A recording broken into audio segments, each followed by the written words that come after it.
On a spring day in April 1904, New York City welcomed a boy who would one day reshape the destiny of nations. Julius Robert Oppenheimer, later known simply as Robert, was born into an affluent and cultured family that reflected the optimism of early 20th century America. His father, Julius Oppenheimer, had immigrated from Germany as a teenager with little more than determination in his pocket.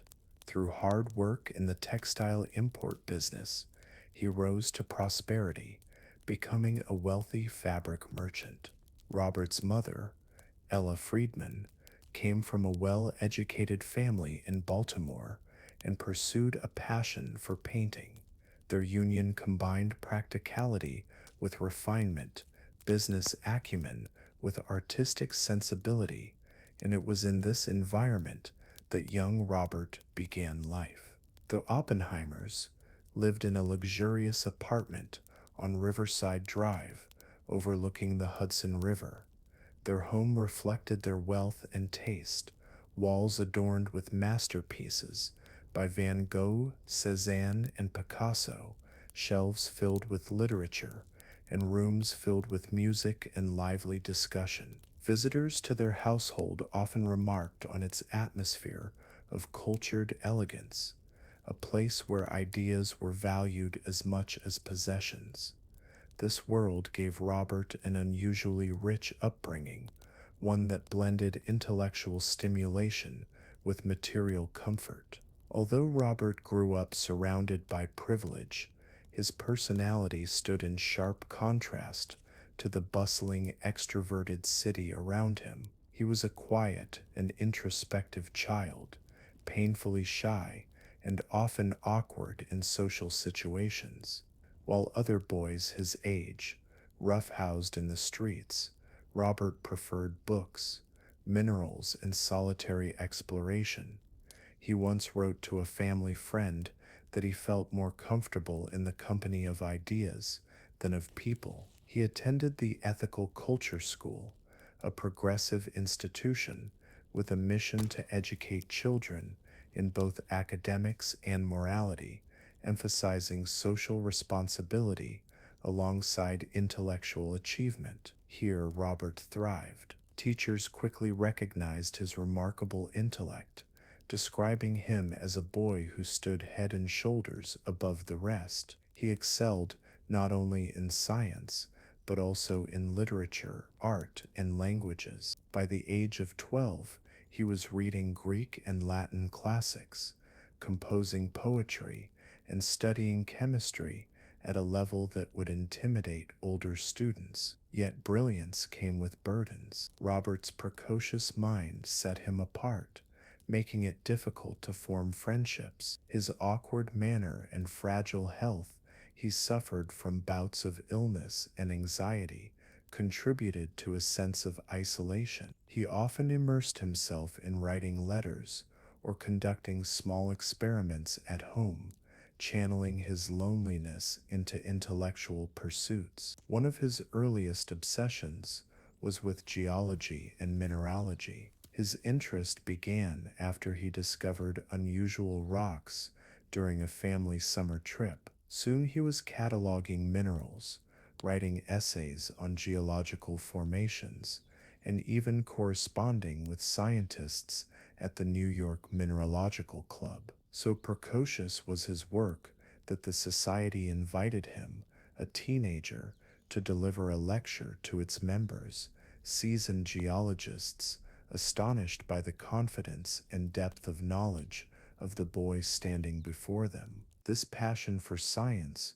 was not limited to rocks. Robert displayed an insatiable curiosity about the natural world. He devoured works on physics and chemistry, fascinated by the invisible laws that governed matter. His teachers noted his ability to move seamlessly from scientific analysis to philosophical reflection, traits that would later define his career as both a physicist and a thinker troubled by the implications of his work. The Oppenheimer household played a significant role in shaping his worldview. His father, though not a scholar, valued education deeply and encouraged his son's pursuits. His mother exposed him to art and music, instilling a sensitivity to beauty that would stay with him throughout his life. It was in this setting that Robert developed his lifelong love for poetry, especially the works of T.S. Eliot,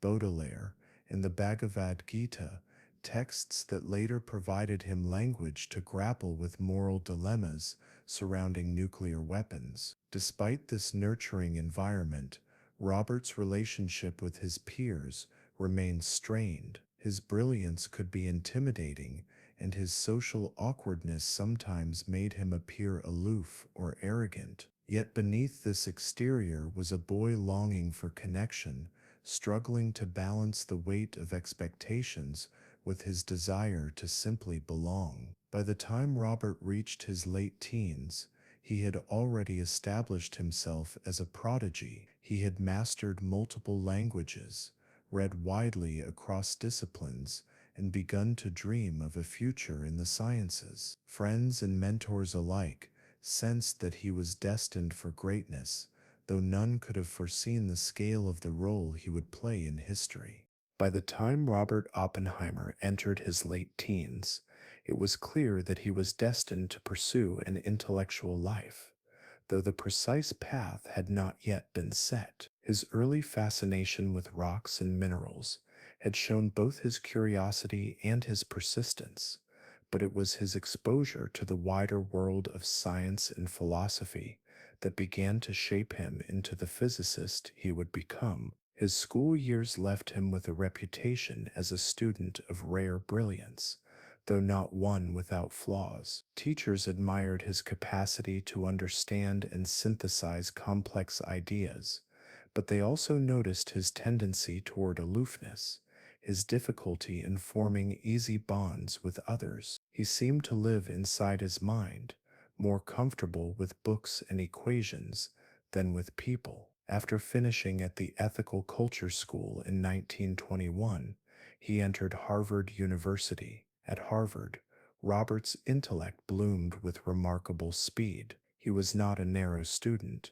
Rather, he approached learning as though he wanted to consume the entire spectrum of knowledge. Within his first 3 years, he had completed nearly the entire curriculum required for a degree in chemistry, reading not only scientific texts, but also literature, philosophy, and languages. He excelled in classics and French, delving into Dante and Baudelaire with the same enthusiasm he applied to science. His professors marveled at his ability to cross disciplines effortlessly. Yet it was during this time that physics began to exert its deeper pull. The early 20th century was an era of revolutionary change in science. Einstein's theory of relativity and the emerging mysteries of quantum mechanics were transforming the very foundations of physics. For a young man with a restless mind and a taste for profound questions,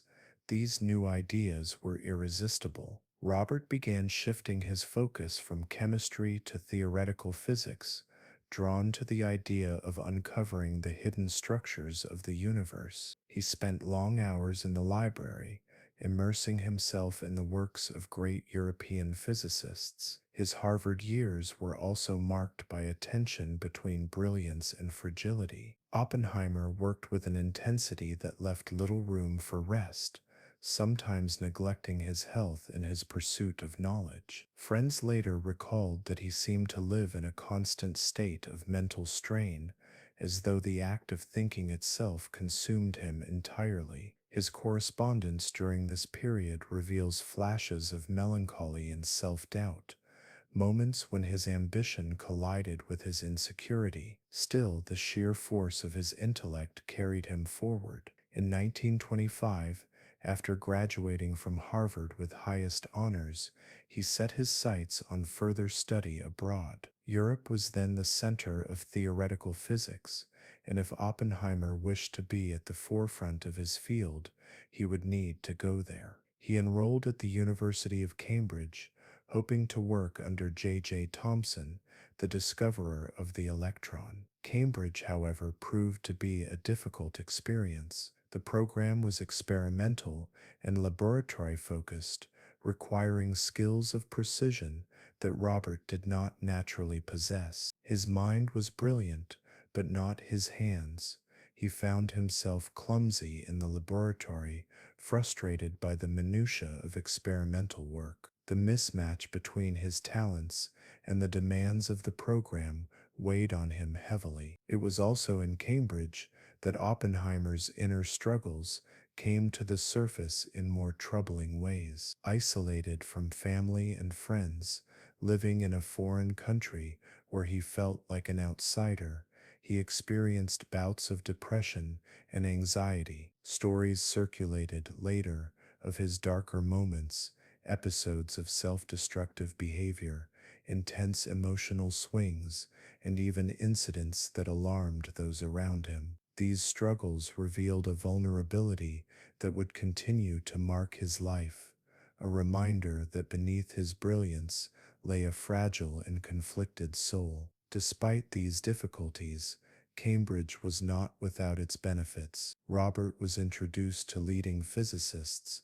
and began to see more clearly the path toward theoretical work rather than experimental. His salvation came in the form of an opportunity to transfer to the University of Göttingen in Germany, where the legendary physicist Max Born was building a school of theoretical physics that would attract some of the brightest young minds of the era. It was in Göttingen that Oppenheimer would finally find both his academic stride and the intellectual community that would shape his career. Looking back, these years mark a critical turning point in his life. The boy from New York, shaped by privilege and solitude, had now become a young scholar, standing on the threshold of the greatest scientific revolution of his time. The journey was not without turbulence.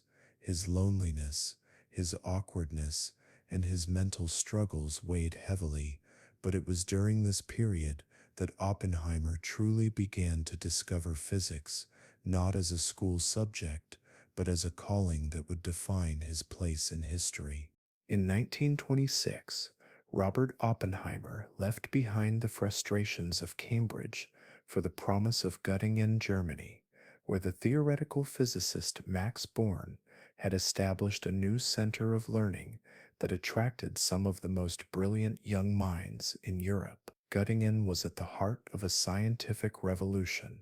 The old certainties of classical physics were collapsing, and in their place arose quantum mechanics, a strange and unsettling theory that challenged conventional understanding of the universe. For a restless young scholar like Oppenheimer, this was both thrilling and intimidating. Here was a world in which physics was not settled law, but a living debate, where new discoveries were made in crowded lecture halls and late-night conversations in cafes. At Göttingen, Oppenheimer found himself among a remarkable circle of future giants. Werner Heisenberg, already known for formulating the uncertainty principle, was there. Paul Dirac and Wolfgang Pauli were making strides that would define the field. Even Niels Bohr, whose interpretation of quantum mechanics carried immense weight, was a frequent visitor. For the first time in his life,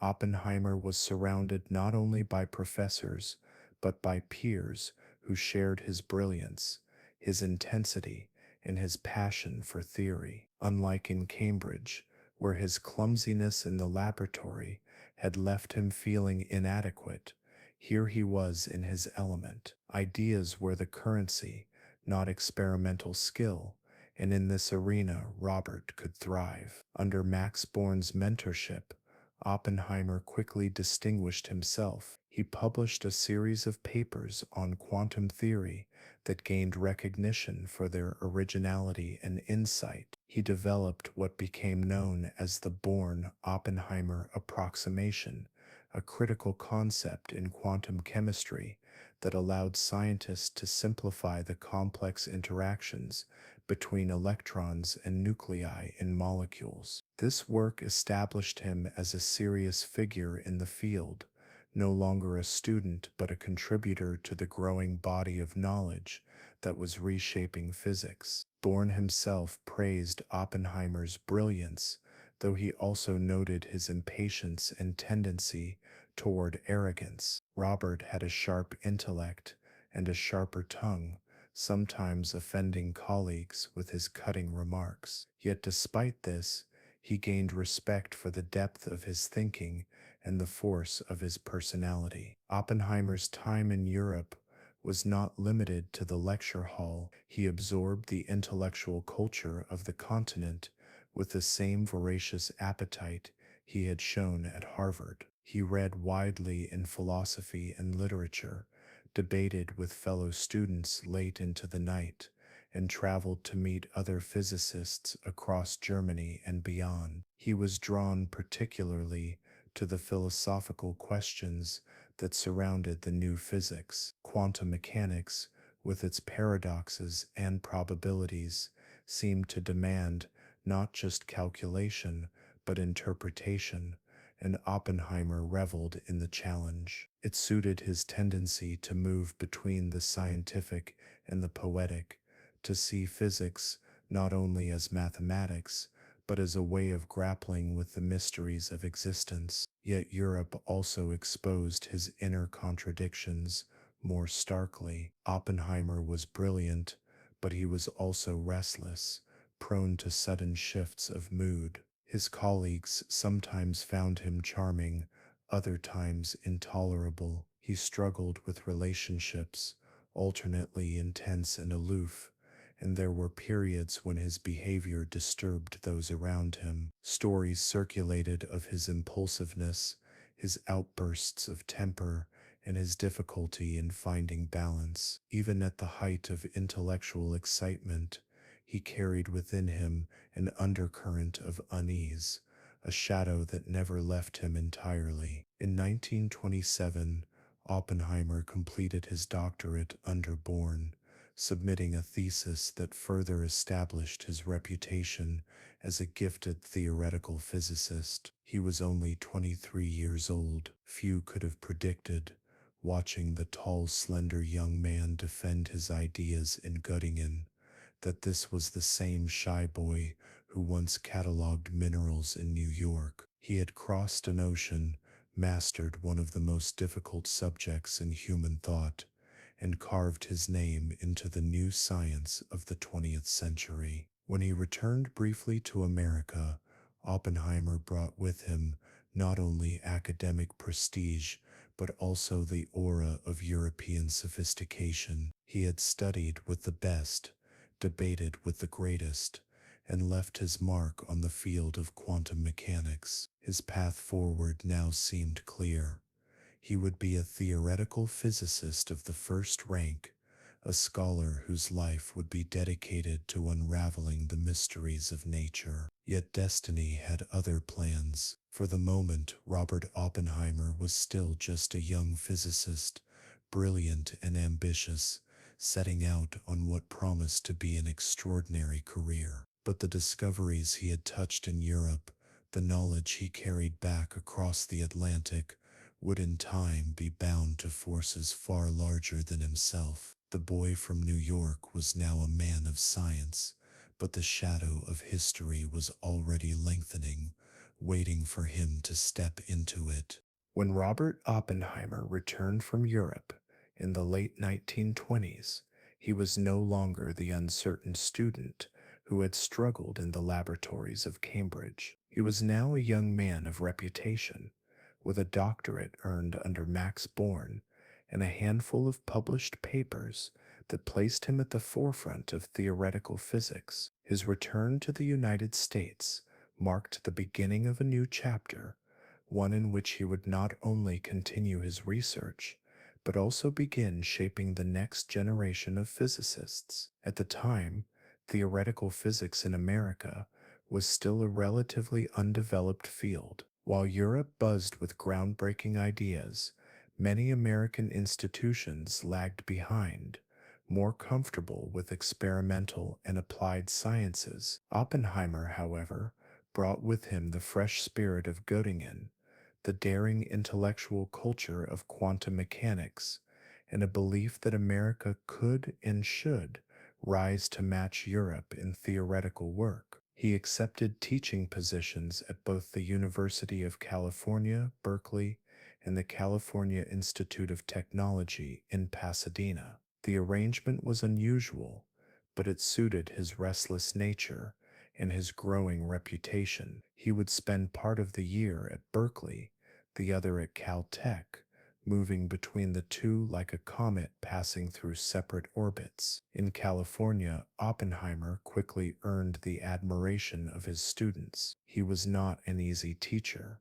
His lectures were intense, delivered in rapid bursts of thought, often accompanied by half-finished sentences and equations scribbled furiously on the blackboard. But for those who could follow, the experience was electrifying. Students recalled the sheer brilliance of his mind, the way he could leap from abstract theory to deep philosophical reflection without pause. He demanded much of those around him, but he also inspired loyalty. Under his guidance, Berkeley began to transform into a center of theoretical physics, a place where young Americans could train in a field that had previously required a journey to Europe. Beyond the classroom, Oppenheimer's life was a blend of contradictions. He was a man of refined tastes, as comfortable discussing French poetry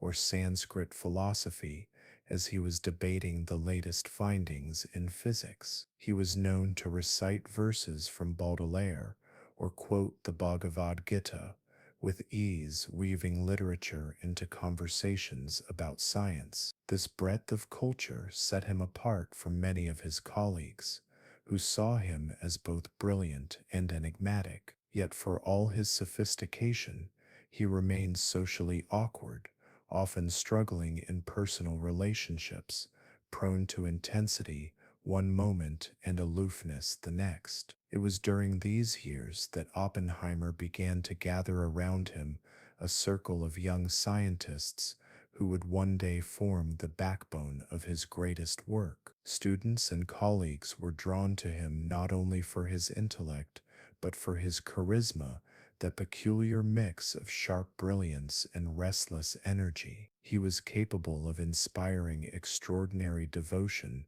of making those around him feel that they were part of something larger, a shared quest for knowledge that transcended the ordinary boundaries of academic life. At the same time, Oppenheimer's research continued to push forward. He delved into problems of quantum mechanics and astrophysics, investigating topics such as the behavior of electrons in metals and the collapse of massive stars. Some of his papers during this period would later be recognized as precursors to the idea of black holes, though the concept itself would not be fully developed until decades later. His work revealed not just technical skill, but a willingness to grapple with the deepest mysteries of nature, to push beyond the known into the uncertain. Yet beneath the surface of professional success lay the same inner turbulence that had marked his earlier years. Oppenheimer struggled with bouts of depression,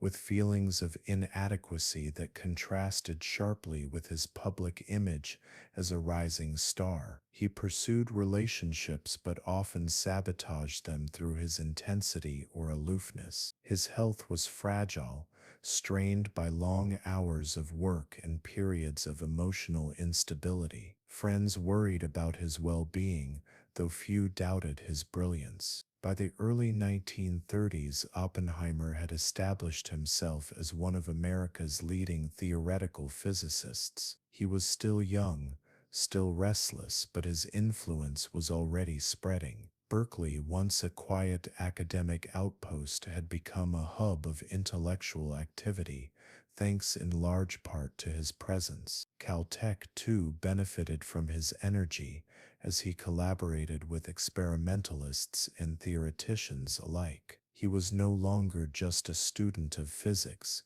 He was shaping its future in America. Looking back, these years can be seen as the period in which Oppenheimer truly rose to prominence, not yet burdened by the responsibilities of war, not yet haunted by the moral weight of the atomic bomb, but already marked by the qualities that would define him: brilliance, intensity, charisma, and a restless search for meaning. He was a scientist, a philosopher, a teacher, and a flawed human being, all at once. The rise of a theoretical physicist was not just the rise of a career, but the emergence of a complex figure whose path would eventually intersect with history in ways no one could yet imagine.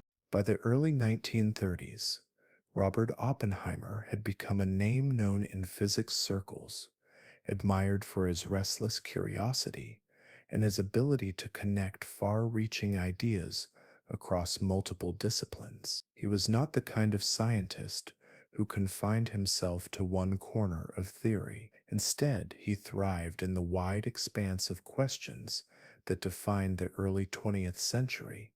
What was the nature of matter at its smallest scales?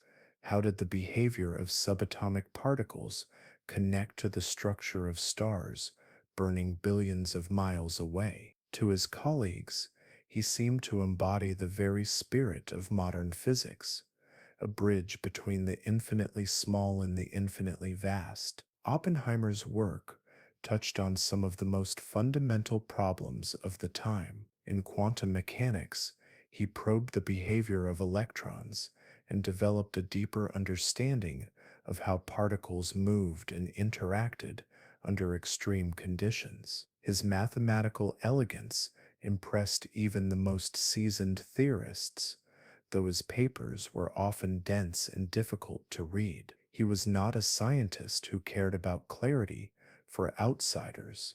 His concern was always the depth of the problem itself. In his lectures at Berkeley, he would leap from chalkboard to chalkboard, filling them with equations, while his students scrambled to keep up. Some found his teaching impossible to follow, but the best among them understood that being in Oppenheimer's classroom meant learning to think at the edge of human knowledge. One of his most remarkable contributions was in astrophysics, a field that at the time was just beginning to come into its own. Oppenheimer worked on the processes by which stars burned and eventually collapsed. His theoretical investigations led him to the idea that if a star were massive enough, its gravity could become so overwhelming that not even light could escape. Decades later, this would be recognized as the first serious scientific description of what we now call a black hole. Though his work in this area was not fully appreciated in his own lifetime, it planted the seeds for one of the greatest revolutions in modern astrophysics. He also explored nuclear interactions, particularly the behavior of neutrons and protons inside atomic nuclei. At a time when the field was still reeling from the discovery of the neutron, Oppenheimer was one of the first to grasp the implications. He speculated on the possibilities of chain reactions, not yet knowing how soon those questions would leap from theoretical puzzles to matters of global survival. His papers, published during the 1930s, quietly built the foundations of knowledge that others would later draw upon when the urgency of war pushed the boundaries of science into terrifying new directions. Despite his brilliance, Oppenheimer remained something of an enigma to his peers. He could dazzle in conversation, weaving together physics, philosophy, and even poetry, but he was also distant, his mind always reaching beyond the moment. He was prone to sudden bursts of intensity, followed by long silences, as if he were lost in thoughts that no one else could follow. Some students adored him, calling him the most inspiring teacher they ever had, while others found him arrogant and difficult to approach. To his colleagues, he was both indispensable and exasperating, a man whose mind could open doors they had not even known existed, but whose personality sometimes left him isolated. Yet through these years, one thing was clear. Oppenheimer was laying down a body of work that spanned the frontier of theoretical physics, in quantum electrodynamics, in cosmic ray research, in the physics of neutron stars. His fingerprints were everywhere. He was not always the most polished or practical scientist, but his sheer range of inquiry made him unique. He was less an architect who built one great structure and more a restless explorer who mapped the paths others would later follow to their conclusions. By the time the 1930s were drawing to a close, Oppenheimer was already something of a legend among physicists. He had achieved much, but his life's most consequential chapter still lay ahead. For all his work in theoretical physics, for all the insights into stars, particles, and the mysteries of the universe, his destiny was about to collide with history in a way that neither he nor the world could have imagined. The man who had peered into the hearts of collapsing stars would soon be called to unleash a force just as immense and far more dangerous, not in the heavens but on earth. When Robert Oppenheimer arrived at the University of Cambridge in 1925 to pursue his studies at the Cavendish Laboratory under the renowned physicist J. Thomson, it seemed like the perfect opportunity for him to further his talents in experimental physics. Cambridge was a hub of cutting-edge research where future Nobel laureates were shaping the foundations of modern science. For most ambitious students, it was an intellectual paradise. But for Oppenheimer, it quickly became a personal nightmare. The problem lay in his nature. Oppenheimer was at heart a theorist.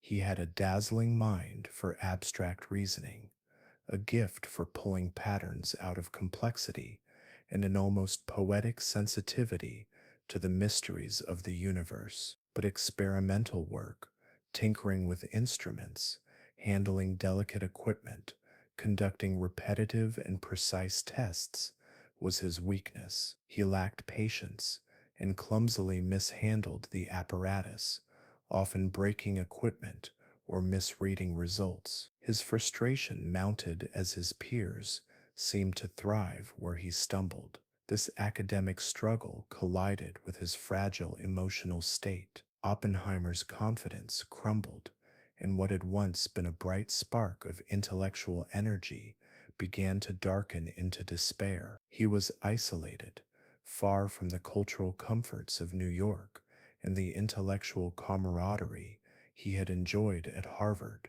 His social awkwardness deepened, and he felt increasingly alienated among his peers. While others laughed and bonded, he withdrew into himself, finding solace in literature and poetry rather than in the lab where he was expected to excel. The emotional toll soon became overwhelming. Oppenheimer's mental health deteriorated, and his inner turmoil began to manifest in alarming ways. He felt trapped, expected to perform in a field where he did not belong, under the shadow of great physicists who seemed to embody everything he was not. This sense of inadequacy fed a dangerous spiral. His letters home revealed bouts of depression, and those close to him began to sense the instability simmering beneath his brilliant but troubled exterior. It was during this period that one of the darkest episodes of his life occurred. Distraught and angry at his own failures, Oppenheimer reportedly left an apple on the desk of his tutor, Patrick Blackett, laced with chemicals in what may have been an impulsive act of aggression or a desperate cry for help. The incident was hushed up, and Blackett was unharmed, but it revealed just how unstable Oppenheimer had become. The university, recognizing both his talent and his fragility, chose not to expel him, though whispers of the incident would linger for years. Cambridge was supposed to be a launching pad for Oppenheimer's career, but instead it nearly broke him. What saved him was not the laboratory, but the realization that his true genius lay elsewhere in the realm of theoretical physics. Encouraged to pursue studies in Göttingen, Germany, under the great Max Born, he would soon find an environment where his talents could truly flourish. But the scars of Cambridge, the failures, the loneliness, the sense of alienation would never fully leave him. They became part of the inner complexity that defined Oppenheimer, a man of brilliance shadowed by profound personal struggles. Robert Oppenheimer's career reached a pivotal turning point in the 1930s as he emerged not only as one of the most brilliant young theoretical physicists of his generation, but also as a rising public intellectual. By this time, he was already a respected figure in academia, splitting his time between the University of California, Berkeley, and the California Institute of Technology. His lectures attracted some of the brightest students in the United States, many of whom would go on to make their own contributions to science. His reputation was not built solely on his extraordinary intellect, but also on the charisma he brought to the classroom. Students described him as magnetic, capable of taking complex, abstract ideas in quantum mechanics and relativity and rendering them into elegant, if still challenging, lessons. His rapid fire speech, coupled with his dramatic gestures and piercing intensity, made him unforgettable. But Oppenheimer's rising fame was not confined to physics. As fascism spread across Europe and the world drew closer to another catastrophic conflict, he became deeply concerned with the role scientists played in society. Unlike many academics who preferred to retreat into laboratories, Oppenheimer was drawn into the political and ethical questions of his time. He joined groups that discussed Marxist ideas, attended meetings with left-leaning activists, and supported unions fighting for workers' rights. He gave money to anti-fascist causes, particularly in Spain, where the Spanish Civil War raged as a grim prelude to global war. His association with leftist politics was not unusual among intellectuals of the era,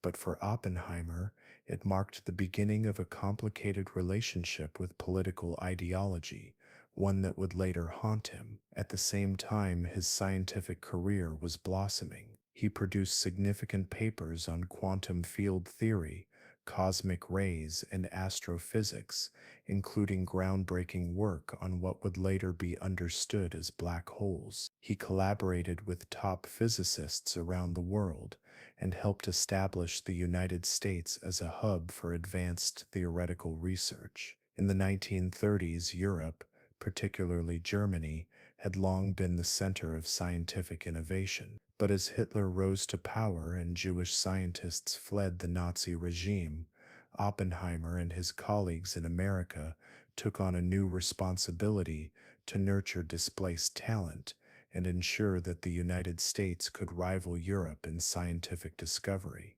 Oppenheimer's role as a mentor also became central during this period. He trained a generation of American physicists, offering both intellectual rigor and emotional intensity in his teaching. He demanded excellence, pushing his students to the edge of their abilities, while also encouraging them to wrestle with the philosophical implications of their work. Physics to Oppenheimer was not just a set of equations, it was a way of confronting the deepest mysteries of the universe and humanity's place within it. His students adored him, even when they struggled under his demanding standards. Yet, even as he rose in prominence, Oppenheimer's personal life remained complex.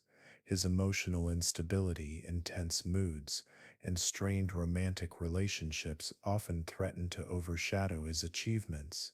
He began a relationship with Jean Tatlock, a brilliant psychiatrist and committed communist whose influence deepened his political involvement, but also added turbulence to his already restless personality. Friends and colleagues noticed how he seemed torn between his devotion to science and his attraction to political and philosophical causes. This duality, and Oppenheimer, who was both a scientist and a thinker, deeply engaged with the moral challenges of his age, was becoming more pronounced. By the late 1930s, his reputation had expanded beyond the academic world. He was no longer simply a professor or a theorist, but a voice in the intellectual discourse of his generation. He attended salons, debated politics with writers and artists, and contributed to a broader vision of what science could mean for the future of humanity.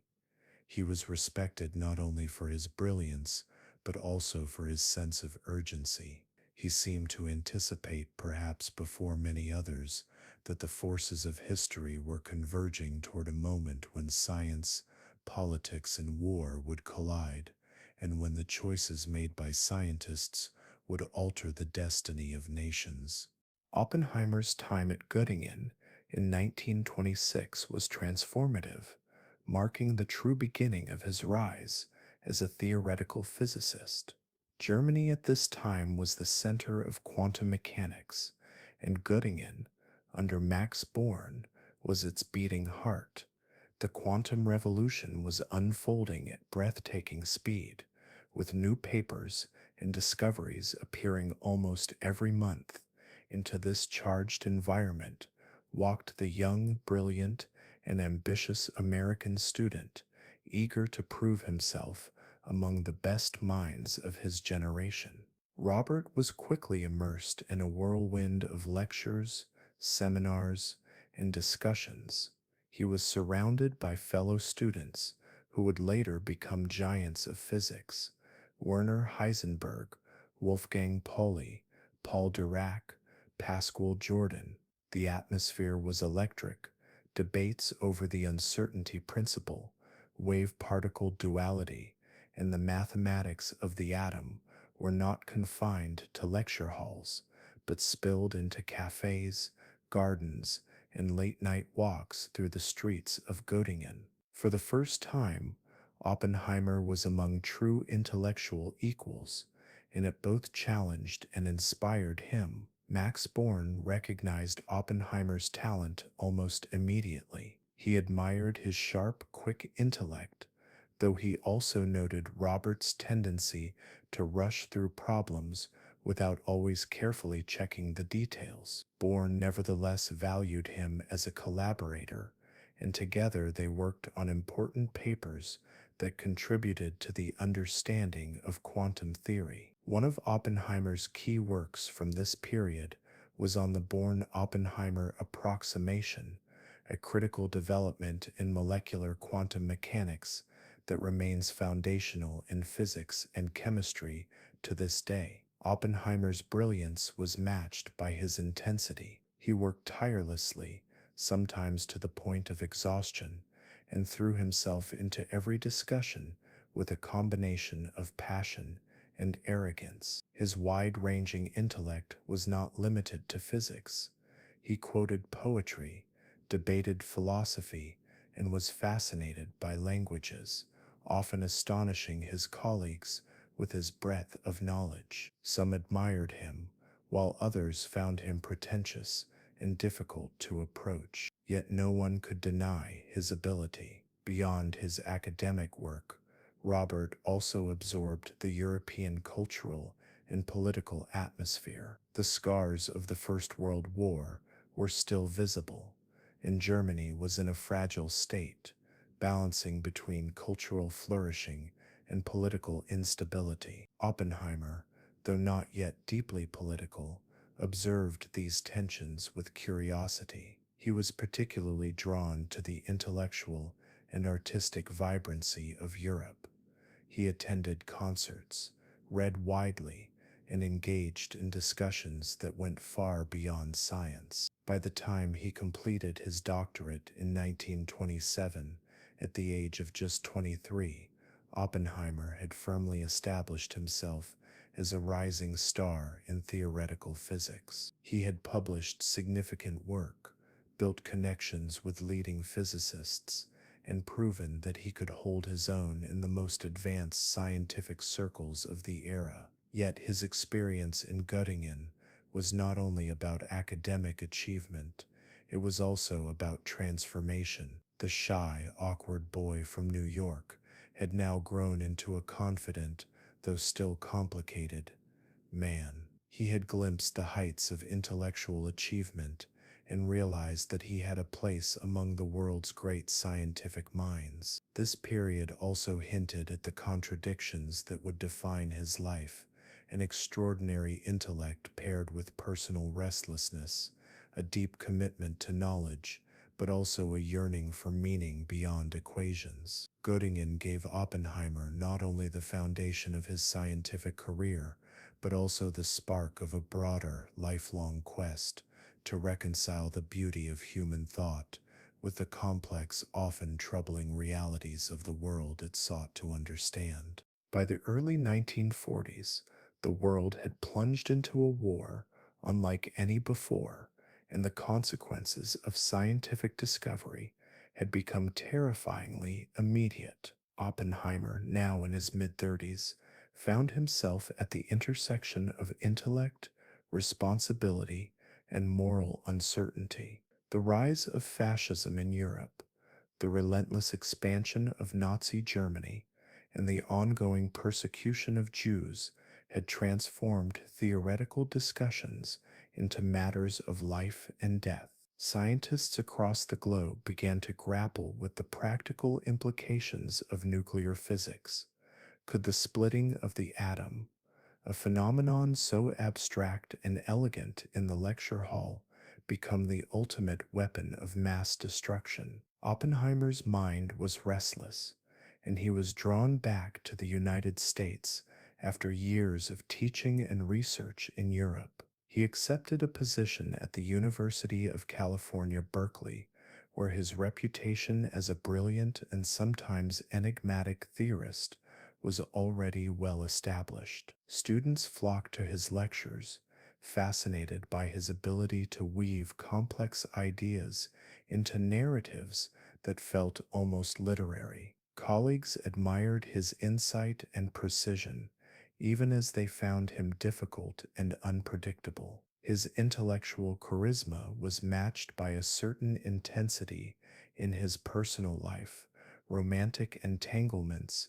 friendships, and political associations created a web of relationships that would follow him for decades. As war raged abroad, Oppenheimer's awareness of the potential military applications of nuclear physics sharpened. He became part of a growing network of physicists who were aware of the German research into nuclear fission and feared the consequences if Hitler's regime succeeded in creating an atomic bomb first. These concerns were urgent and personal, particularly for scientists who had fled Europe, many of whom were Jewish and intimately familiar with the stakes of Nazi power. Meetings, letters, and clandestine discussions brought together minds from different institutions, sharing calculations, theories, and sometimes raw anxiety. The United States government, too, began to recognize the strategic importance of nuclear research. Scientific advisors and military officials debated the feasibility of a bomb and the ethical implications of developing such a weapon. Oppenheimer's reputation as both a genius and a man capable of bridging the worlds of theory and practical application brought him into consideration for a role that would soon define his life. By 1942, it was clear that the United States would pursue the atomic bomb project, and Oppenheimer's combination of intellectual brilliance, organizational skill, and deep knowledge of European physics positioned him as a natural leader. Yet even as he prepared to take on this monumental responsibility, Oppenheimer wrestled with profound internal conflicts. He had long been drawn to philosophy, literature, and the broader questions of human existence, And now those questions collided with the stark reality of total war. Could one reconcile a love for knowledge with the potential for mass destruction? Could the pursuit of scientific achievement ever justify the unleashing of unprecedented violence? These were questions that would haunt him throughout the project and long after the bombs were dropped. Meanwhile, his personal life continued to be complex and emotionally charged. Relationships with former lovers, friends, and colleagues intertwined with his growing professional responsibilities, creating a network of loyalty, tension, and sometimes vulnerability. Oppenheimer's charisma and intensity drew people close, but his restlessness and emotional intensity often complicated these connections. He was, by all accounts, a man of contradictions, brilliant and enigmatic, idealistic and pragmatic, introspective yet driven by ambition. As the Manhattan Project began to take shape, the stage was set for Oppenheimer's unique combination of talents to come to the fore. He would be entrusted with the coordination of thousands of scientists, engineers, and military personnel in a secret effort that would change the world forever. The shadow of war, the urgency of the moment, and the weight of moral responsibility all converged on him. In this crucible, the abstract equations and theoretical musings of a physicist would transform into tangible, terrifying reality, and Oppenheimer would step into a role that history would never forget. By 1942, the Manhattan Project had officially begun, and Oppenheimer found himself at the epicenter of a scientific effort unlike any the world had ever seen. He was appointed the scientific director of the project, tasked with leading a vast, secretive network of physicists, chemists, engineers, and military personnel. The scale of the operation was staggering.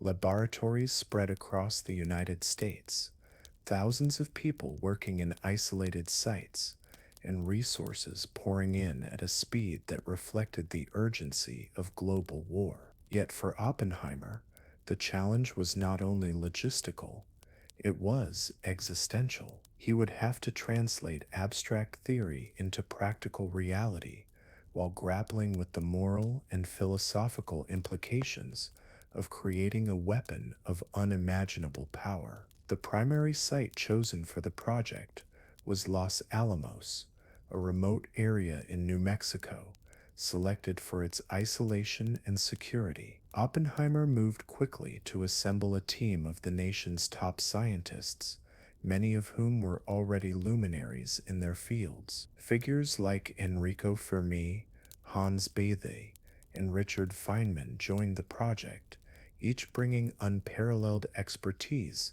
but also personalities that could clash with one another. Oppenheimer's role was to maintain cohesion, coordinate research, and ensure that the diverse strands of theory, from neutron chain reactions to bomb design, converged into a functional weapon. It was a delicate balance.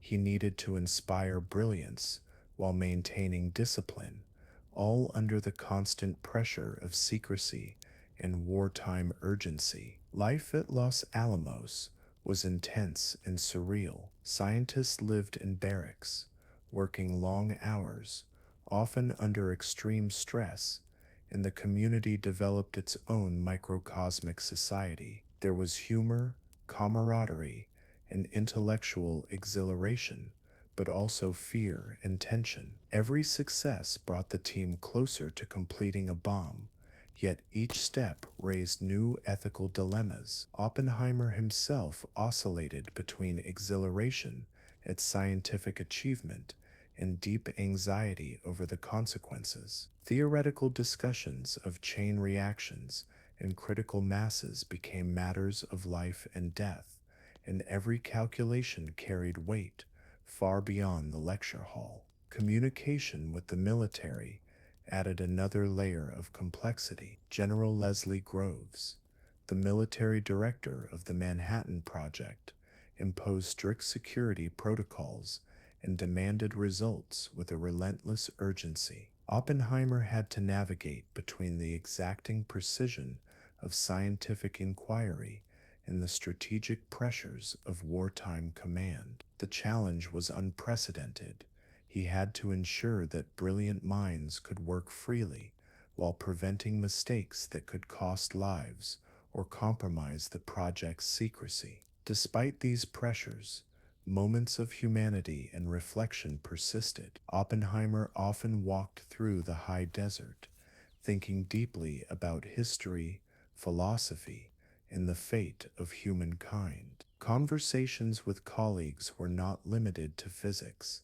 They delved into art, literature, and the moral responsibilities of scientists. Yet underlying every discussion was the knowledge that their work could end millions of lives. The tension between curiosity and conscience, creation and destruction, defined every day at Los Alamos. As months turned into years, the project progressed rapidly. Theoretical designs gave way to experiments, and prototypes were tested in isolated facilities. The culmination of their efforts approached the first successful detonation of an atomic device. Oppenheimer, along with his team, faced the moment with a mixture of anticipation, dread, and awe. The bomb represented the pinnacle of human ingenuity, yet it also embodied an ethical reckoning that would haunt Oppenheimer for the rest of his life. The responsibility weighed heavily on him. He had become not only the architect of a technological marvel,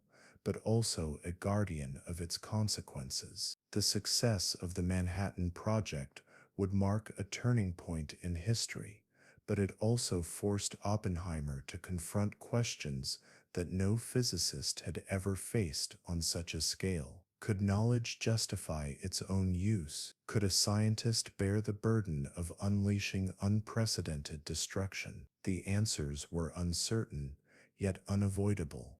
The desert air of New Mexico trembled with anticipation on July 16th, 1945.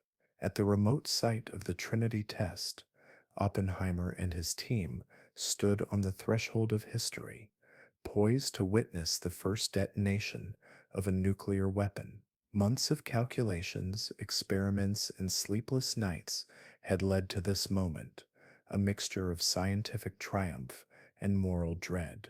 As the countdown began, Oppenheimer felt the weight of the world pressing upon him, the culmination of years of intellect, collaboration, and personal sacrifice, now balanced on a single terrifying instant. The landscape around the test site was stark and alien. Scientists, military officials, and support staff assembled at a safe distance, yet no precaution could diminish the psychological intensity of what they were about to witness. The desert floor, normally silent and serene, was charged with anticipation. Oppenheimer, recalling the Bhagavad Gita, quietly whispered the words that would later define his own reflection on the event.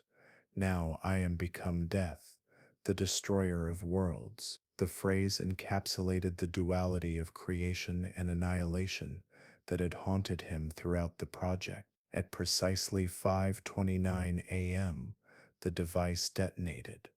A blinding flash tore through the dawn sky, followed by an enormous mushroom cloud that climbed relentlessly into the atmosphere. The ground shook, and a roaring wind surged outward, carrying with it heat so intense that it seared the eyes even from miles away. In that moment, time seemed to stretch and compress simultaneously. The magnitude of what humanity had unleashed became viscerally real, a force so powerful that the entire understanding of warfare, politics, and human survival had shifted irreversibly. The reactions among those present were varied. Some scientists, overwhelmed by the spectacle, wept quietly.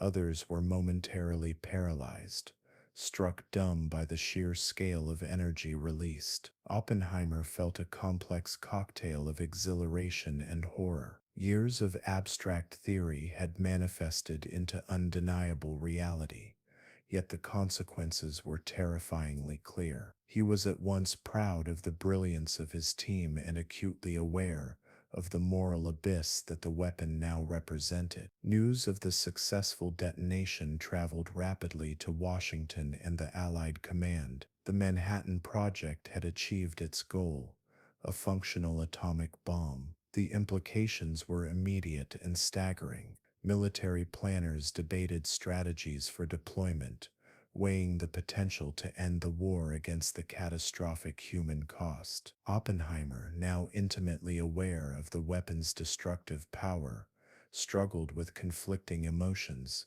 scientific accomplishment, patriotic duty, and a profound ethical burden. The Trinity test also left a lasting psychological imprint on the team. The desert, once a place of remote isolation, became a symbol of human ingenuity and its perilous potential. Oppenheimer's reflections grew more somber in the days following the detonation. While some celebrated the scientific milestone, he grappled with the knowledge that thousands, potentially millions, could die as a result of their work. The exhilaration of discovery was inseparable from the shadow of annihilation, and this duality would haunt him for the remainder of his life. The first successful test marked not only a technical achievement, but also a profound turning point in human history. The atomic age had begun, and with it came the realization that scientific knowledge, once unleashed, could no longer be contained or morally unambiguous. Oppenheimer had witnessed the birth of a force capable of reshaping civilization itself, and he now faced the challenge of reconciling the power he had helped to release with the consequences that would inevitably follow. The morning of August 6th, 1945, dawned heavy with a sense of inevitability. News had traveled slowly from the deserts of New Mexico to the offices of military and political leaders, and now the culmination of the Manhattan Project was about to be unleashed over Hiroshima. Robert Oppenheimer, still haunted by the Trinity test, understood that the theoretical calculations and experimental successes would finally meet reality in a city of living, breathing civilians. He thought of the scientists, many of whom had warned of the profound consequences of using such a weapon, and yet he had been caught between scientific curiosity, patriotic duty, and the grim realities of wartime strategy. The theoretical had become concrete. Equations and models would now translate into human suffering on an unimaginable scale. As the Enola Gay prepared for its mission, Oppenheimer contemplated the weight of his actions. In Los Alamos, reports and messages had already begun to filter back from colleagues, their excitement tempered with unease.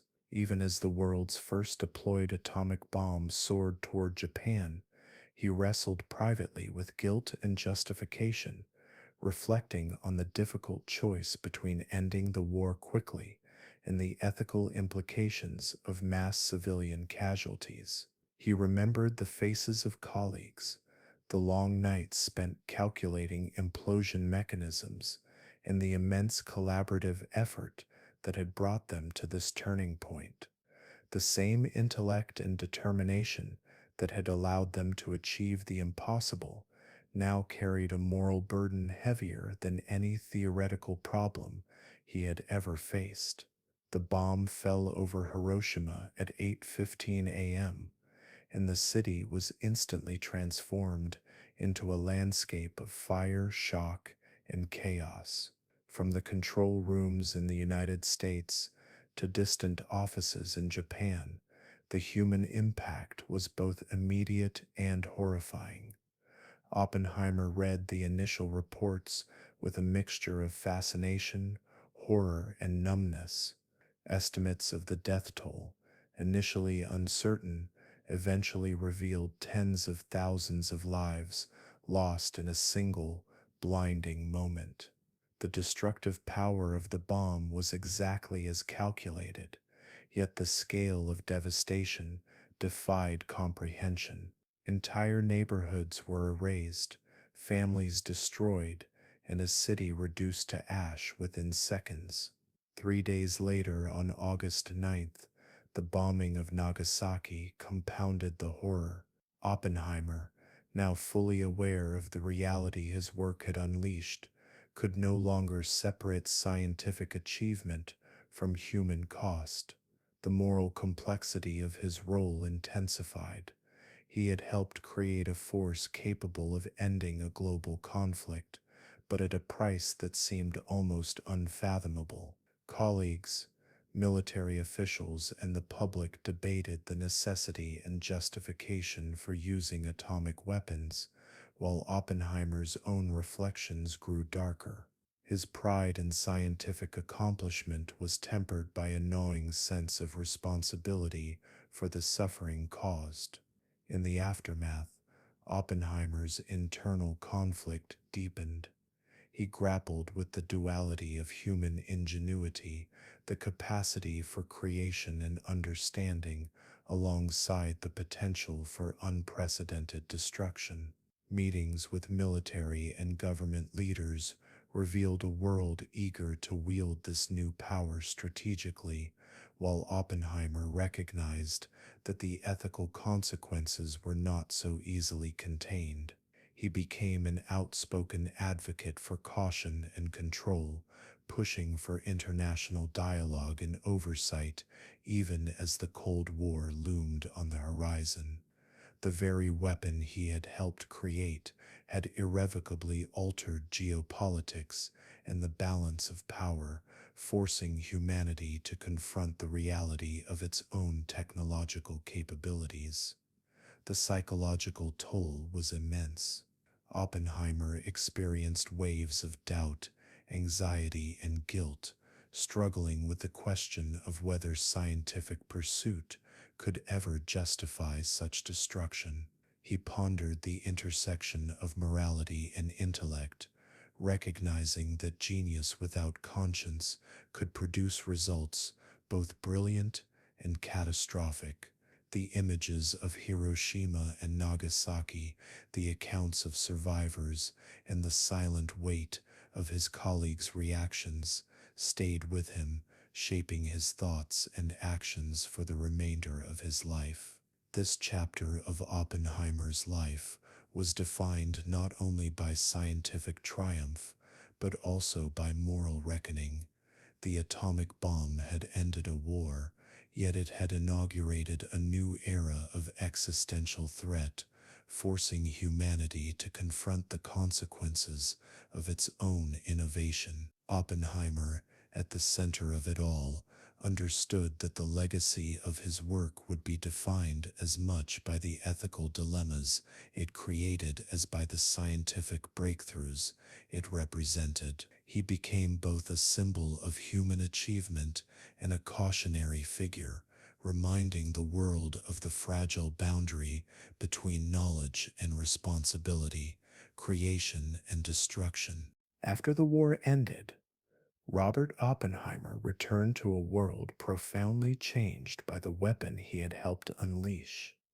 He was hailed as a hero by some, a moral and scientific savant who had brought the conflict to a swift conclusion. Yet beneath the accolades lay a growing unease, both within himself and in the public eye. The euphoria of victory could not mask the moral questions that had haunted him since Hiroshima and Nagasaki, and the dawning of the atomic age left the world facing an unprecedented ethical and geopolitical challenge. Oppenheimer's role shifted from that of a wartime scientist to that of a public intellectual and advisor, a position fraught with both opportunity and controversy. In 1945, he became the director of the Institute for Advanced Study in Princeton, a position that allowed him to nurture the next generation of physicists while maintaining a voice in national policy. Here he moved among brilliant minds,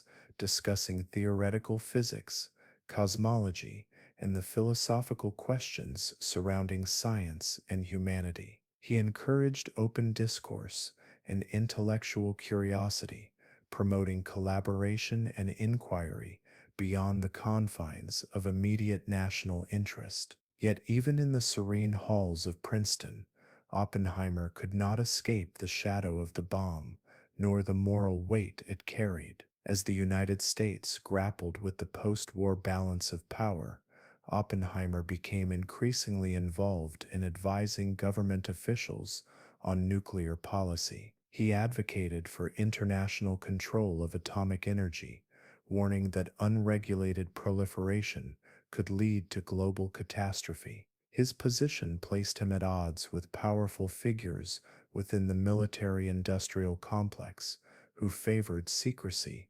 unilateral development, and an arms race mentality. The tensions between scientific responsibility, moral obligation, and political pragmatism defined much of his post-war career, as he sought to reconcile his role in creating unprecedented destructive power with a vision for a more stable and ethical world. Oppenheimer's public statements and personal reflections often revealed a man wrestling with contradiction.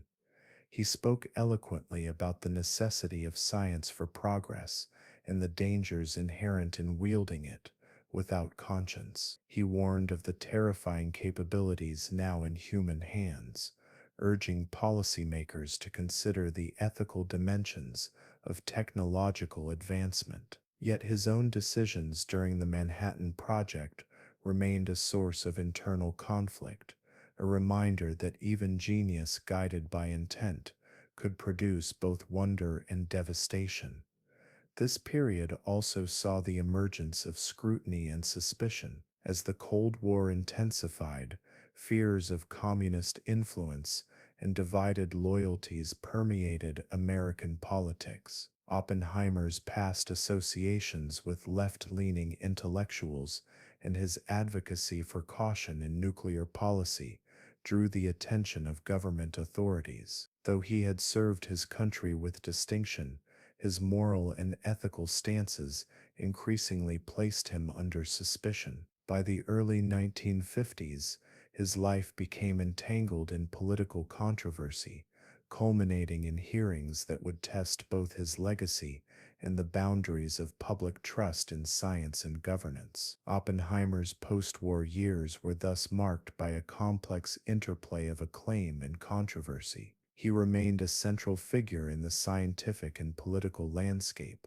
navigating the responsibilities of knowledge, the scrutiny of power, and the ethical implications of the atomic age. While he continued to inspire and mentor, he also confronted the consequences of his own brilliance, understanding that innovation without accountability could have profound, lasting repercussions. His life after the war became a study in the balance between intellect and conscience, between the pursuit of knowledge and the demands of morality, and between public service and private reflection. This chapter of his life set the stage for one of the most dramatic and defining episodes in American history, the 1954 security hearings that challenged Oppenheimer's career, tested his principles, and ultimately reshaped his role as a moral authority in a world forever altered by the atom. After years of navigating the complex terrain of science, ethics, and politics, Robert Oppenheimer's life came under intense scrutiny in the early 1950s. The Cold War had taken hold, and the United States government was gripped by fear of Soviet espionage and the infiltration of communist sympathizers into positions of influence. The air of suspicion was thick and pervasive, extending from the highest offices in Washington to the laboratories and universities where scientists worked. Oppenheimer, despite his monumental contributions to the Manhattan Project and his continued advocacy for international control of nuclear weapons became a target due to his past associations with left leaning intellectuals and friends who had ties to the Communist Party. His life, which had been devoted to unlocking the secrets of the universe, was suddenly measured not in achievements, but in perceived loyalty, creating a tension that was both personal and professional. The stage was set in 1954 for one of the most infamous moments in American scientific history, the security hearings conducted by the Atomic Energy Commission. These hearings were not merely procedural, they were a public and political spectacle, pitting Oppenheimer's legacy against a climate of suspicion, fear, and ideological rigidity. In hushed corridors and echoing chambers, testimonies were recorded and scrutinized, leaving nothing about Oppenheimer's past untouched. He was accused of being a security risk, questioned about his political associations, his decisions during the Manhattan Project, and even his personal relationships. Each session seemed designed to dissect not just his professional competence, but the very essence of his character. Despite his exemplary service and international renown, the hearings exposed the precariousness of trust when politics and science collided. Oppenheimer faced the proceedings with a mixture of dignity, defiance, and vulnerability. He recounted his past with honesty, acknowledging youthful mistakes while asserting that he had never compromised national security. He spoke of the intellectual debates he had engaged in during the 1930s, of friendships and romantic entanglements that had enriched his mind and challenged his perspective. Yet the relentless questioning sought to transform these human experiences into evidence of disloyalty. He had to navigate a labyrinth of political traps, remembering each detail of decades-old interactions while defending the very essence of his moral and scientific judgment. The hearings became not just a trial of his past, but a test of how one man could withstand the weight of institutional suspicion without losing his integrity. The hearings revealed a stark tension between his intellectual brilliance and the political paranoia of the era. Supporters of Oppenheimer highlighted his indispensable role in the creation of the atomic bomb, his visionary leadership, and his moral caution in the post-war nuclear debate. They spoke passionately about his efforts to advocate for responsible scientific stewardship, his warnings against unchecked proliferation, and his efforts to engage the global community in dialogue about the ethical implications of nuclear weapons. Critics, however, argued that his past affiliations and his opposition to developing the hydrogen bomb reflected a lack of judgment and loyalty. The proceedings became a reflection not only of Oppenheimer's life, but also of a nation grappling with fear, security, and the ethical limits of power, illustrating how personal history could be weaponized in a climate of political anxiety. Ultimately, the hearings concluded with a verdict that stripped Oppenheimer of his security clearance, effectively ending his formal role as an advisor to the U.S. government on nuclear policy. Though he was not convicted of espionage or wrongdoing, the decision marked a profound personal and professional defeat. It cast a shadow over his career, sending a message about the vulnerability of even the most brilliant minds to political forces beyond their control. The loss was not just symbolic, it severed him from the corridors of influence where he might have shaped nuclear policy and global diplomacy, relegating him instead to the position of an observer of the very world he had helped to shape. Yet Oppenheimer's response to this public censure was complex and deeply human. Though deeply disappointed and at times embittered, he continued to engage with the scientific community, mentor students, and reflect on the responsibilities of scientists in a world dominated by the destructive potential of their discoveries. He lectured on physics, wrote essays on science and society, and remained a moral and intellectual force. He contemplated the paradox of his own life, how the pursuit of knowledge could bring both creation and destruction, glory and condemnation. The hearings, while devastating, did not erase his contributions or his moral influence. Instead, they underscored the fraught intersection of intellect, ethics, and power, a theme that had shadowed his life from the earliest days of the Manhattan Project to the halls of Princeton and beyond. After the public humiliation and professional setback of the 1954 security hearings, Robert Oppenheimer found himself at a crossroads, a man of extraordinary intellect, suddenly stripped of his official influence.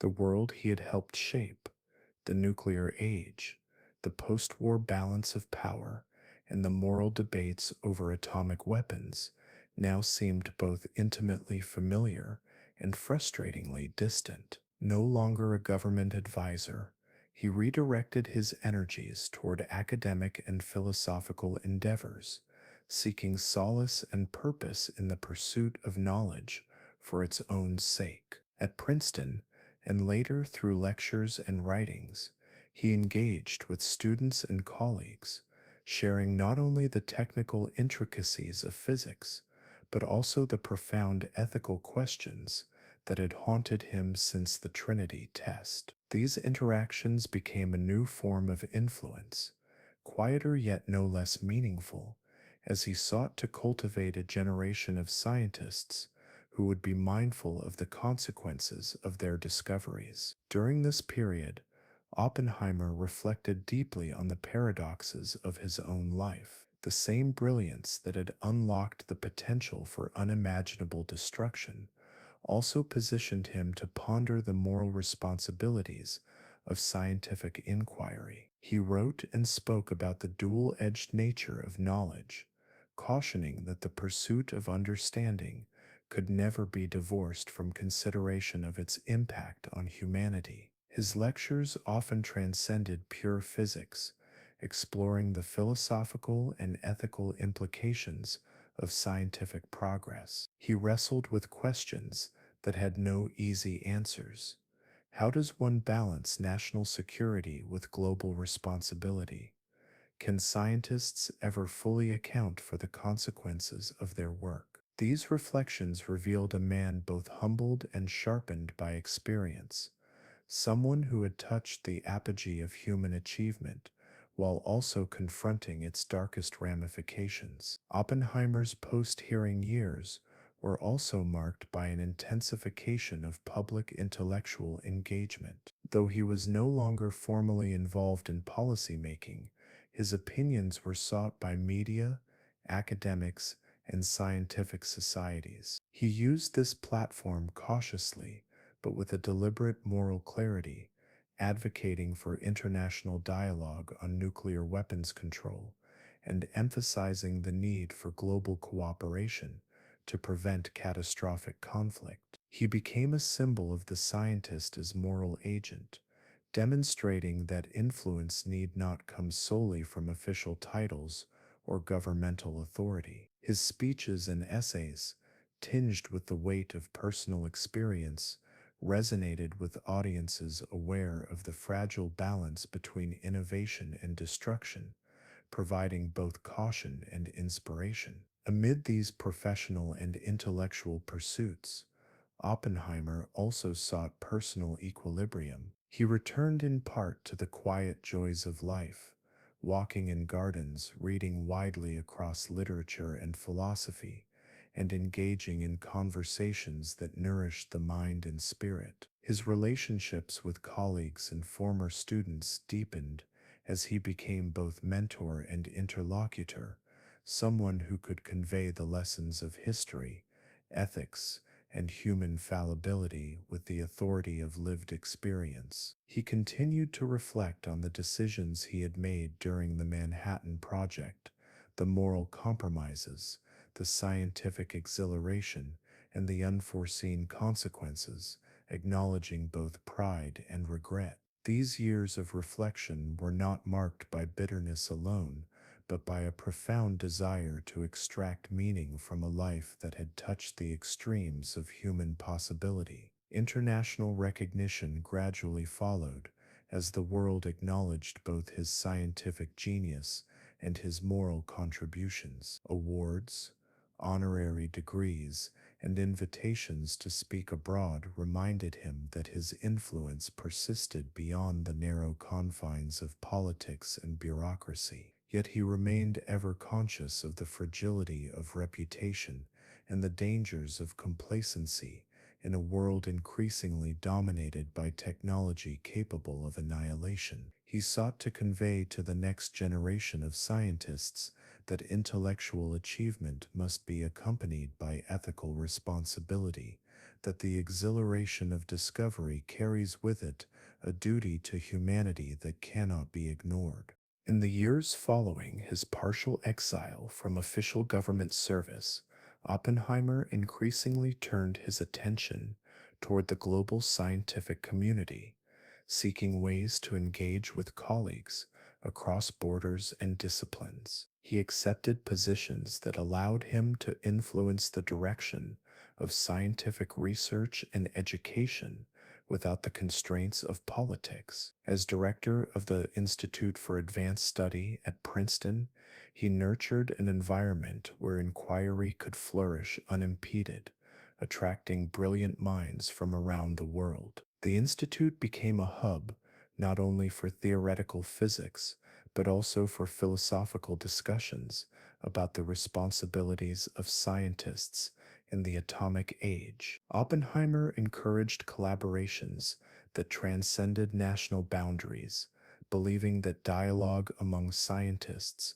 could serve as a stabilizing force in a world still grappling with the ramifications of nuclear weapons. He increasingly engaged with questions of international security and arms control, though from a more contemplative and advisory perspective than in his earlier policy-making years. He spoke at conferences, contributed to journals, and advised think tanks, emphasizing the importance of global cooperation in managing nuclear arsenals. Oppenheimer's arguments were tempered by the lessons of history, the rapid acceleration of atomic technology, the geopolitical tensions of the Cold War, and the ethical imperatives of scientific discovery. While he no longer wielded the direct influence he once had during the Manhattan Project, his moral and intellectual authority made his counsel highly respected, and his reflections often served as cautionary tales to policymakers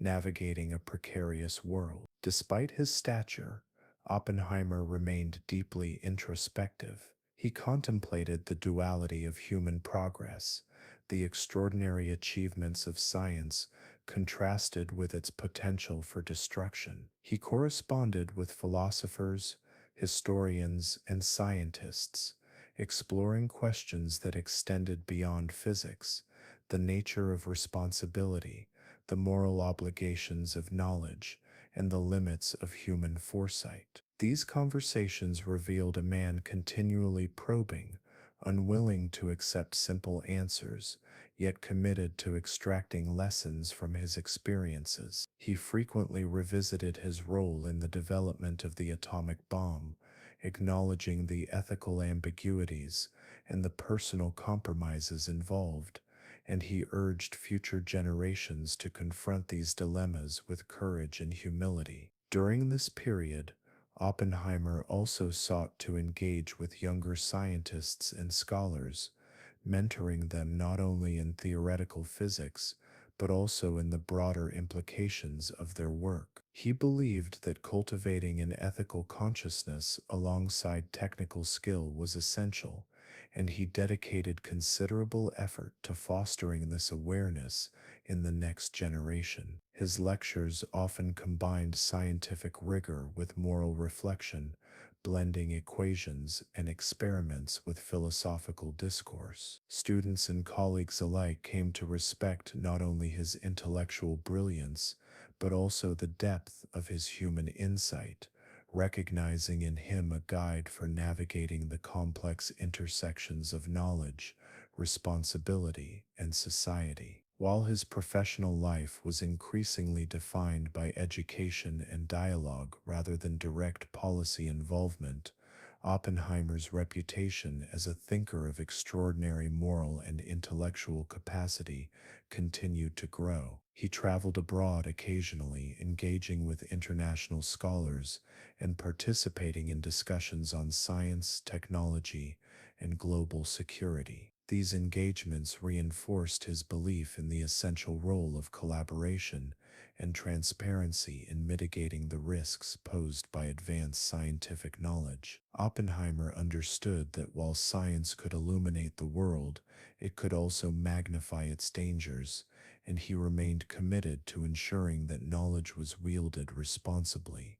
In the final years of his life, Oppenheimer became increasingly reflective, turning his gaze inward as he contemplated the arc of his personal journey and the broader implications of the work that had defined his career. Health challenges, including recurring bouts of throat cancer, reminded him of the fragility of human existence, prompting a deeper consideration of mortality, legacy, and the moral weight of decisions made in his youth. Yet, even in illness, his mind remained extraordinarily active, consumed by questions of philosophy, history, and the ethical dimensions of science. Oppenheimer spent much of this period writing, lecturing, and engaging in dialogue with thinkers across disciplines. He revisited the ethical dilemmas surrounding the atomic bomb, acknowledging the profound consequences of his involvement in its creation. He recognized both the strategic necessity that had driven the Manhattan Project and the catastrophic potential of the technology it unleashed. Through essays, interviews, and lectures, he sought to convey the urgency of responsible scientific conduct, warning against the blind pursuit of innovation divorced from moral consideration. His reflections were not self-congratulatory. Instead, they carried the humility of a man aware of the ambivalence of his contributions to history. Despite the shadows of controversy that lingered from the security hearings and his partial ostracism from government service, Oppenheimer retained the respect of many in the scientific community. Colleagues continued to seek his counsel, drawn to the clarity, depth, and integrity of his thought. At the Institute for Advanced Study, he fostered an environment that encouraged rigorous inquiry while emphasizing the responsibility that knowledge entails. He became a mentor not only in scientific methodology, but also in cultivating the ethical awareness essential to the pursuit of knowledge. Oppenheimer also spent time reflecting on the broader human condition, contemplating the interplay between intellect, morality, and power. He explored literature, philosophy, and history with renewed intensity, seeking insights into how civilizations navigate the tension between progress and destruction. These studies informed his public commentary on science and society, reinforcing his belief that intellectual achievement must be balanced with ethical accountability. His conversations with peers and students were often infused with a sense of urgency, underscoring the necessity of thoughtful stewardship in a world increasingly shaped by technological power. As his health declined, Oppenheimer accepted the inevitability of death with characteristic composure and introspection. He focused on imparting lessons through words and mentorship, striving to ensure that future generations would approach the challenges of scientific discovery with both curiosity and conscience. In these final years, his legacy took on a dual character. He was remembered as the brilliant architect of the atomic age and as a philosopher scientist wrestling with the moral dimensions of his creation. Oppenheimer passed away on February 18th, 1967, leaving behind a complex and enduring legacy. His life was a testament to the power of intellect and ambition, the peril and promise of scientific discovery, and the enduring necessity of ethical reflection. Chapter 17 captures the man at the close of his life, a thinker who, even in the shadow of mortality, sought to illuminate the moral contours of a world forever transformed by the knowledge he helped to unlock. His story is one of brilliance tempered by conscience, a reminder that the pursuit of knowledge carries with it profound responsibility, and that the measure of a life lies not only in achievements, but in the reflection and guidance offered to those who follow. After Oppenheimer's death in 1967, his legacy began to crystallize, not just as a brilliant physicist, but as a symbol of the complex interplay between science, morality, and politics. Scholars, historians, and the public grappled with his role in creating the atomic bomb, trying to reconcile his immense intellect with the devastating consequences of his work. He became an icon of the 20th century, a figure who embodied both human ingenuity and the moral ambiguities that accompany transformative power. The scientific community remembered him as a prodigy who had redefined theoretical physics in the United States. His early work on quantum mechanics, electron theory, and nuclear physics laid foundations that would influence generations of physicists. Students and colleagues recalled his extraordinary ability to inspire, challenge, and provoke thought, often in ways that left a lasting impression on both scientific methodology and intellectual curiosity. Even after the controversy of the 1954 security hearings, many continued to respect him for his brilliance, integrity, and the depth of his insights. Culturally, Oppenheimer became a subject of fascination and debate. Writers, filmmakers, and playwrights explored the tension between his genius and the moral weight of his contributions to the atomic age. He was portrayed as a tragic hero, a visionary haunted by the consequences of his own brilliance, and a cautionary figure illustrating the dangers of unbridled scientific ambition. His speeches, quotes, and reflections, particularly on the responsibility of scientists to society, continued to resonate, shaping discussions on ethics in science and the broader implications of technological advancement. Historians examined his life in the context of the Cold War, exploring how political pressures and fears of espionage intersected with personal convictions and the culture of secrecy surrounding nuclear research. The debates surrounding his security clearance highlighted the precarious balance between national security and individual freedom, turning Oppenheimer into a symbol of intellectual freedom under scrutiny. His experiences served as case studies in ethics, loyalty, and the challenges faced by scientists navigating the demands of governments during periods of existential threat. Oppenheimer's influence extended beyond science and culture into education and policy. His tenure at the Institute for Advanced Study inspired new approaches to mentorship and research, emphasizing the importance of interdisciplinary thinking and ethical reflection. His warnings about the dangers of nuclear proliferation informed policy debates and international discourse, and his life story became a touchstone for discussions about responsibility, ambition, and the human capacity for both creation and destruction. Ultimately, Oppenheimer's legacy is one of complexity and paradox. He was a man who helped unleash unparalleled destructive power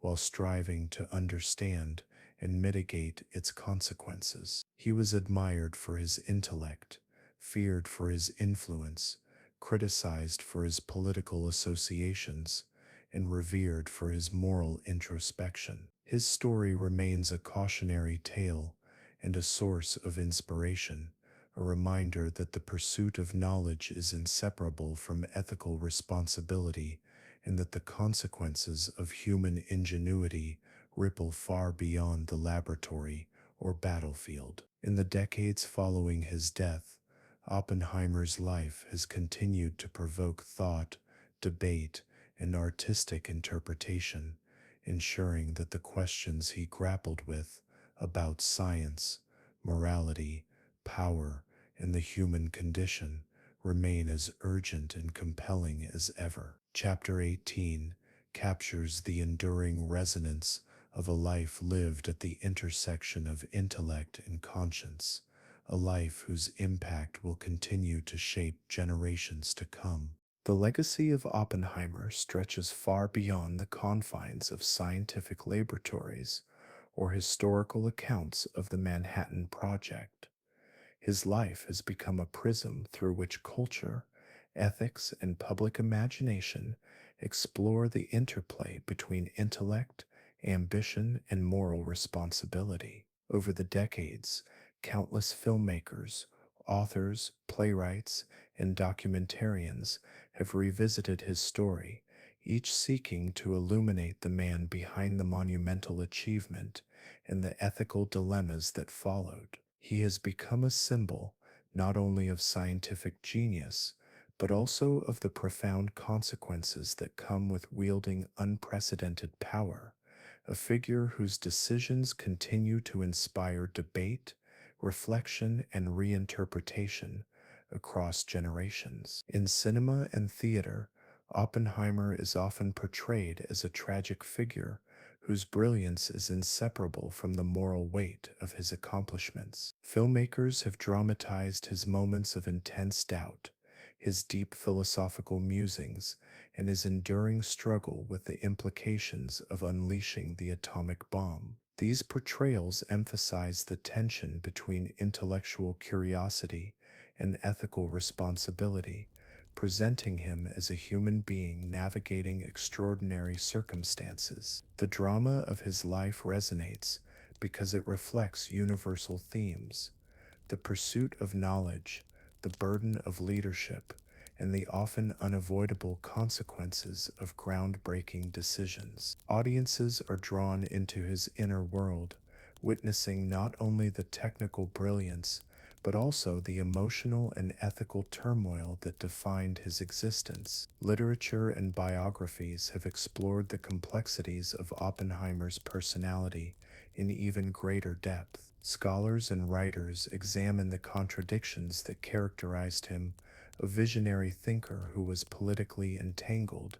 a man of science who was deeply reflective, and a public figure whose private introspection revealed layers of contemplation rarely seen in historical accounts. These works delve into his relationships with colleagues, mentors, and adversaries, as well as his personal relationships, intellectual passions, and philosophical explorations. Authors often highlight his love of poetry, his engagement with Eastern philosophy, and his habit of questioning the larger purpose behind scientific endeavors. Through these lenses, Oppenheimer emerges as a multidimensional figure, someone whose scientific brilliance was inseparable from his moral and emotional sensibilities. Documentaries and visual media have further cemented Oppenheimer's place in global consciousness, providing nuanced perspectives through archival footage,